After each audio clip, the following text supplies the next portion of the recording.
কিরে বন্ধু কি হয়েছে? আরে কিছু না, বাদ দে। বাদ দে মানে? আরে তুই ভুলে গেছিস আমি সেই তো ন্যাংটা কালের দোস্ত, একসাথে কত কিছু করছি। আরে না, কিচ্ছু হয়নি। এ বন্ধু তোর মনে আছে আমার পরীক্ষার হলের দিন কলম ছিল না, তুই তোর কলমটা আমার দিয়ে দিছিলি।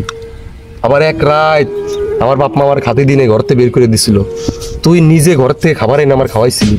হ্যাঁ, আরে ঈদের জামা মনে আছে, তুই একটা নতুন জামা কিনছিলি, সেই জামাটা আমার পছন্দ হয়ে গেছিল, তুই একদিন পরে কিন্তু আমার দিয়ে দিছিলি। আর ওইগুলো কথা তো বাদই দিলাম, তোর নিজের গার্লফ্রেন্ড শিলা, তারে পর্যন্ত তুই আমার দিয়ে দিলি বন্ধু। আমি জানতাম বন্ধু তুই শিলারে ভালোবাসিস বন্ধু, কিন্তু আমি আগে বুঝি নেই, ঠিক বিয়ের একদিন আগে জানতে পারছিলাম। কি বললি? তুই বিয়ের একদিন আগে জনিও বিয়ে করলি? তুই আমার কথাটা একটু ভাবলি না? আরে পাগল, তুই বন্ধু বলেই তো আমি বিয়েটা করছি, কারণ তুই সারা জীবন আমারে যা উপহার দিছিস, তোর শখের জিনিস দিছিস না, আবার কেমবা দিছিস, একদিন ব্যবহার করে দিছিস। তো ভাবলাম যেহেতু তোর জীবনে আমি এত বড় একটা জিনিস দিতে যাচ্ছি, তোর বউ দেবো আমি তোরে গিফট, সেই ক্ষেত্রে একদিন ব্যবহার না করলে কেমন দেখা যায় না, তো একদিন ব্যবহার করে দিলাম।